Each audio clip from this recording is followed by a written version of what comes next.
Ready हो? हाँ, yes yes yes. फिरोजी जी बताइए कैसी चल रही है आपकी आपके चल रहा है आपके पाइपलाइन कैसी चल रही है? ऑल गुड, अच्छा चल रहा है। एक स्क्रिप्ट लिख रही हूँ स्टैंड अप पे, और बहुत जल्दी आप मुझे एक नए अवतार में देखेंगे स्टैंड अप कॉमेडी करते हुए। मैंने सुना कॉमेडी बहुत पसंद है। हाँ, मैं कॉमेडी नाम का आपका एक सीरियल हाँ, बहुत ही पॉपुलर है। मुझे ना जब से पिछले 1.5 2 साल से मैं कैंसर से गुजर रही थी। सो मुझे डॉक्टर हमेशा कहते थे कि कुछ अच्छी चीज़ें देखो और खुश रहो। सो समहाउ मेरा एक टेस्ट बनता गया, मुझे कॉमेडी अच्छी लगने लगी। और पहले तो मैं सिर्फ कॉमेडी देखती थी, लेकिन अब मुझे एक लिखने का शौक हुआ, तो मैंने लिखना भी शुरू किया है। So, yeah.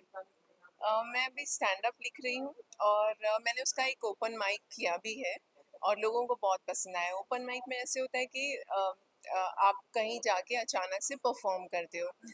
मैं उसमें ऑडियंस के साथ इंटरेक्ट कर रही हूँ, किसी को रोस्ट कर रही हूँ। सो मैंने एक ओपन माइक किया और मुझे बहुत मज़ा आया, बहुत अच्छा इंटरेस्टिंग रहा। और ऑडियंस का जो मैंने देखा, बहुत अच्छा रिस्पॉन्स था। बहुत साफ होता है कि कहीं किसी जगह पे आपको खड़ा कर दिया जाए सडनली और 100 200 300 जितने भी लोग हैं हॉल में या ऑडिटोरियम में सबको हंसाना स्टैंड अप कॉमेडी करना अपने आप में ऐसी टफ या कैसे करती थी आप कैसे हैंडल करती ये ना मैं पिछले 15 साल से थिएटर कर रही हूँ। पहले जैसे मैं इंडस्ट्री में आई थी, तो मैंने कुछ बेवकूफ़ियाँ की, मैंने कुछ सेक्सी फ़ोटो शूट्स किए, बट मुझे धीरे धीरे पता चला कि ये तो सब ये होता है ना, एक शॉर्टकट होता है। देन हाँ, तो फिर मैंने जैसे ये चीज़ें रियलाइज़ की, तो मैं थिएटर की तरफ गई। सो अब मैं पिछले 10 15 साल से जो थिएटर कर रही हूँ, तो मेरा बहुत अच्छा एक्सपीरियंस है स्टेज पर। सो वो एक्सपीरियंस यूज़ कर रही हूँ मैं यहाँ पर। कि हमारी शूटिंग में भी ऐसा माना जा सकता है सबसे जो टफ जॉनर होता है वो कॉमेडी को बताना है जो आप पिछले 15 साल से ग्रेट कैसे आप हैंडल कर रही अ, है जैसे मैं जो मोस्टली करती हूँ, मैं रोस्टिंग करती हूँ, या मैं मिमिक करती हूँ कुछ लोगों को देख के, या फिर मैं उनकी तरह उनकी बातों पे हंसने की कोशिश करती हूँ। जैसे आपने देखा होगा, बीच में मैं कंगना रनावत पे मैंने काफ़ी कुछ किया। तो मुझे एक पब्लिक के लिए एंटरटेनमेंट होता है, मेरा टाइम अच्छा कट जाता है, मुझे उसमें एक इंटरेस्ट है, तो मैं वैसे करती रहती हूँ। And it's okay, I mean once you start doing something, तो आप उसके अंदर एक्सपर्ट बन जाते हो। इन दिनों आपको किसकी जिंदगी करने में सबसे ज्यादा पसंद आता है रोजे आजकल तो कैंसर ही चले जा रहा है। मैं आजकल मैंने कंगना रनावत को छोड़ दिया है, बीच में मैं उनसे मिली थी। हाँ, मैंने उनकी मूवी देखी इमरजेंसी, और मैं उनसे पर्सनली मिली थी, and she was very sweet. उन्होंने बिल्कुल भी रिएक्ट नहीं किया। आई नो कि उनकी टीम और काफ़ी लोगों ने मेरे वायरल वीडियोस चेक भी किए होंगे। इनफैक्ट उनके ब्रदर से भी मेरी बात हुई, एंड देन आई सेड कि आप ज़रा ना मैम को सॉरी बोल देना, मेरा काम है, मैं करती रहती हूँ। बट अक्षत सेड कि कभी आओ ऑफिस में आके बात करते हैं, कभी आना तुम। सो मुझे लगा कि नहीं, बहुत हो गया, बहुत खिंचाई कर ली। तो अगर आपको किसी की मिमिक्री करना हो तो आप किसकी करेंगे मेरी गाने नहीं नहीं, मेरी मेरी फेवरेट हमेशा कंगना रनावत रहेगी, बिकॉज मैं थोड़ा बहुत उनकी बॉडी लैंग्वेज पे मैंने काम किया हुआ है। प्लस वो जो ऐसे करके जो बातें करती हैं, और जैसे आंखें वो घुमाती हैं, जो इंटरव्यू के वक्त जो उनका रिएक्शन होता है, वो मैंने काफ़ी बहुत इजीली अडॉप्ट कर लिया है। सो और वो इतना इंटरेस्टिंग कैरेक्टर है अपने आप में, कि मुझे नहीं लगता कि मुझे उनके सिवा किसी और पे मिमिक्री करने की ज़रूरत है। ऑनलाइन उनके मिमिक्री करना चाहिए मेरा लाइफ इतना खराब हो गया है। अभी नहीं, अभी अभी थोड़ा सा वॉइस ठीक नहीं है, but she has got that. मेरा लाइफ इतना खराब हो गया है, सो वो जो उनकी जो लाइन है, वो अभी आजकल मुझ पे सूट कर रही है। कुछ नहीं आपकी लाइफ खराब नहीं है आपकी लाइफ बहुत ही अच्छे से चल रही है नहीं, कभी कभी ऐसा लगता है मुझे कि there are ups and downs which are there in my life. हाँ, वो सबका मेरी चला लाइफ में बहुत सारे अप्स एंड डाउन आते हैं। हाँ, हाँ, एंड जो आपने सबसे बड़ी बात की, मतलब बाढ़ आने वाले और 5 सालों में एक्सपेक्ट करते हैं कि इंडिया में इसकी लाइफ जो बाढ़ आने वाली है, आप भी इस चीज़ से गुजर चुकी हैं। कैसे देखती हैं आप इंडिया में जिस तरह से तेजी से बढ़ रहा है, हर दूसरे आदमी को आप इन सभी को क्या advice देंगे? क्योंकि आप वहाँ से ये सारी चीज़ें झेल कर आए हैं। अ, ये जो कैंसर एक ऐसी बीमारी है हमारे देश में जिसको लोग समझना ही नहीं चाहते। सबको रोज़ी पिक्चर्स चाहिए। सबको ऐसा लगता है कि टाइमलाइन पे कुछ अच्छा सा आ जाए तो हम उसके बारे में बात करें। अगर मैं रोते-रोते बोलूँगी ना कि कैंसर ऐसे हुआ था, तो किसी को इंटरेस्ट नहीं है। लोगों के पास नहीं है इस चीज़ के बारे में जानने के लिए। हालाँकि डब्ल्यूएचओ ने कहा है कि आने वाले समय में कैंसर और बढ़ेगा। जैसे हम सभी जानते हैं कि पहले हम सुनते थे कई लाखों में से किसी एक आध को कैंसर होता था।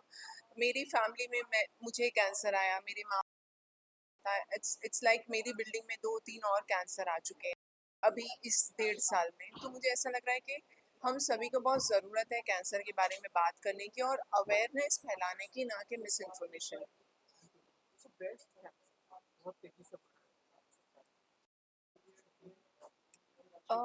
आई थिंक हमारी जितनी भी महिलाएं हैं जो इस वीडियो को भी देख रही हैं और जिनके घर में कैंसर आया है, तो सबसे पहले इम्पॉर्टेंट होता है कि आप अपना जेनेटिक टेस्ट करवा के रखें कि अगर आपकी फैमिली में किसी को कैंसर आया है तो वो जेनेटिक है या अननोन रीज़न की वजह से है। अगर वो जेनेटिक है तो मोस्ट प्रोबेबली आपके सभी फैमिली मेम्बर्स के 50% चांसेस कैंसर आने के बढ़ जाते हैं। और जैसा कि मेरा कैंसर आया था, दिस वाज अननोन रीज़न, तो मेरी फैमिली सेफ है। तो सबसे पहले आप अपना चेकअप करते रहिए टाइम टू टाइम, और अगर आपको कहीं भी ऐसा लगता है कि आपकी बॉडी में कोई ऐसा लम्प है जो पेन नहीं कर रहा है, मोस्टली अगर कोई भी चीज़ पेन करती है तो हम फ़ौरन डॉक्टर के पास जाते हैं और उसका इलाज करते हैं। तो हुँ। सो दर्द दर्द और नहीं होता, पेन नहीं होता, ऐसे नहीं, तो विज्ञान के पास 50 काम होते हैं, उन्हें पता नहीं चलता। सो महिलाओं के पास जो ये रिस्पॉन्सिबिलिटी होती है फैमिली की, सो वो अपने आप को हमेशा लास्ट में रखती हैं और सोचती हैं कि बाद में देखा जाएगा। तो उन सभी को चाहिए कि अपनी हेल्थ का ध्यान रखें और प्लास्टिक के कंटेनर्स में खाना ना खाएं। बाहर से अगर आता है तो उसे ओवन में गर्म करने के लिए ना रख दें वैसे ही। सो स्ट्रेस थोड़ा कम लीजिए, जो लेना थोड़ा मुश्किल है, और लाइफस्टाइल थोड़ी ठीक रखिए, एक्सरसाइज कीजिए, जिम करना है, अच्छा फूड लेना है। These are the few things जो आपको अपनी लाइफ में लाने की ज़रूरत है। हिंदी में इतना था कि लेकिन उनके बारे में आपकी जो आपका जो कॉन्सेप्ट वो था डिफरेंट, इसमें कुछ बताना कि मेरा इनफैक्ट ना, अब मैं इस सवाल के बारे में बात नहीं करना चाहती हूँ, क्योंकि ऐसे इंसान के बारे में क्या ही बात की जाए जो अपने पेन को मार्केट करने लगा है। She is been marketing her pen and she is been earning money. पिछले कुछ दिनों पहले मैंने उनकी कुछ पोस्ट देखी जिसपे वो अचानक से अ, ऐसे बोलती हैं कि मुझे कैंसर आया था और कैंसर के बाद आपको मेडिक्लेम की ज़रूरत होती है, तो आप भी फला फला कंपनी से अपने लिए इंश्योरेंस लीजिए, मेडिक्लेम लीजिए, और इसका बायो मेरे लिंक पे है। इनफैक्ट पिछले 2.5 साल में मेरे पास इस तरह के काफ़ी ऑफर्स आए जो मैंने मना किए, क्योंकि मुझे नहीं लगता कि ऐसी डिजीज़ को मैं एनकैश करना चाहूँगी या ऐसी डिजीज़ के ऊपर मैं पैसा कमाना चाहूँगी, क्योंकि एक रिस्पॉन्सिबिलिटी होती है, हमें सबको पैसा चाहिए, सबको फेम चाहिए, लेकिन जो इंसान अपनी ज़िंदगी के साथ लड़ रहा है, मैं उनके साथ रिस्क नहीं लूँगी। मैं उनको कोई भी ऐसी चीज़ नहीं बोलना चाहती जिसकी वजह से उनका नुकसान हो जाए। तो आपका मेरा कहना है कि मार्केटिंग बहुत सारी हाँ, मेरा कहना है फेक पब्लिसिटी नहीं, मैं ये कहूँगी कि लोग भी तो छाप रहे हैं ना कि ब्रेव है, बहादुर है, मतलब दुनिया की पहली औरत है जिसे कैंसर आया है। जिस तरह से लोग छापते हैं कि भाई आज आप देखिए ताहिरा कश्यप का भी रिसेंटली रिलैप्स हुआ, तो आपने देखा क्या इस चीज़ को कि वो डेली उसके बारे में कुछ पोस्ट करती हैं या कुछ डालती हैं। उनके husband is a big star, वो चाहें तो रोज, हाँ सोनाली बेंद्रे को आप देखिए, तो इनमें से किसी भी एक्टर ने अपने कैंसर को एनकैश करने की कोशिश नहीं की, because they are confident about their own acting. जिसको अपने आप पर भरोसा है ना, वो कैंसर वैंसर को यूज नहीं करता है। इनफैक्ट आप मुझे देखोगे, मैंने अपने 2.5 साल में कभी कैंसर का बड़ा बखान नहीं किया, या मैंने उससे बढ़ा चढ़ा के कभी इसके ऊपर बात नहीं की। बात इसलिए करनी पड़ी कि बहुत सारी मिस इन्फॉर्मेशन फैल रही थी। चलिए, पायल इसके अलावा अपने फैंस के लिए क्या कुछ कहेंगे आप, जो भी आप कॉमेडी करने um, वाले फैंस जो आप, जिनका आपको आपके जैसे जैसे इंतजार कॉमेडी का कहेंगे आप? मैं सबसे पहले ना अपने ट्रोल से बात करना चाहूंगी। मैं उनसे कहूंगी प्लीज यार कम कम ट्रोल किया करो। आपके चक्कर में ना मैं कभी कभी थोड़ा सा डिप्रेस हो जाती हूँ, मुझे बुरा लगता है, मैं डिमोरलाइज हो जाती हूँ। तो और जो मेरे फैंस हैं, जो मेरे मेरे जेन्युइन फैंस हैं, उनसे मैं ये कहूँगी कि I am a strong woman. और मैं जैसे अब तक आगे बढ़ती जा रही हूँ, वैसे बढ़ती रहूंगी। और आप मुझे अपना प्यार देते रहिए, मुझे फॉलो कीजिए, और मैं आपके लिए बहुत कुछ लेकर आने वाली हूँ। Super great, thank you thank so you. Much, good luck. Thank you.